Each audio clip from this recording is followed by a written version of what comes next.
क्या क्या मतलब मैं यहाँ पे गार्ड हूँ। मेरी ड्यूटी रात के 9 बजे से लेके सुबह 5 बजे तक यहाँ पे मेरी ड्यूटी है। गुज़श्ता रात जो ये गुजरी है, इस रात में मेरी ड्यूटी थी यहाँ पे और मेरी छोटी बच्ची बीमार होगी।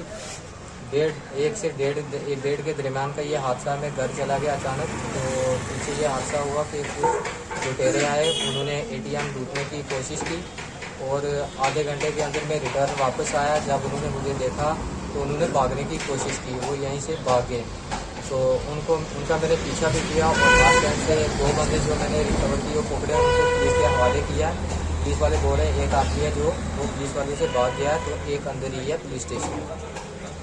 मैंने पुलिस स्टेशन में FIR जो है वो दर्ज करवाई है कि इसकी इन्वेस्टिगेशन की जाए, ये बंदे कौन है जिन्हें अंजाम दिया है। बाद मैंने अपना जो मेन हेड है के साथ उनको भी मैंने कॉल कर दिया और फुटेज वगैरह भी भेज दिए हैं। तो उन्होंने कहा है कि 3-3:30 बजे आ जाएंगे ऊपर से, जो भी है मतलब कि स्पैरो कंपनी के जो मालिक है मेन हेड वो आएंगे। तो उन्होंने बोला कि फुटेज वगैरह हम निकालेंगे, उसके बाद देखेंगे क्या मामला है।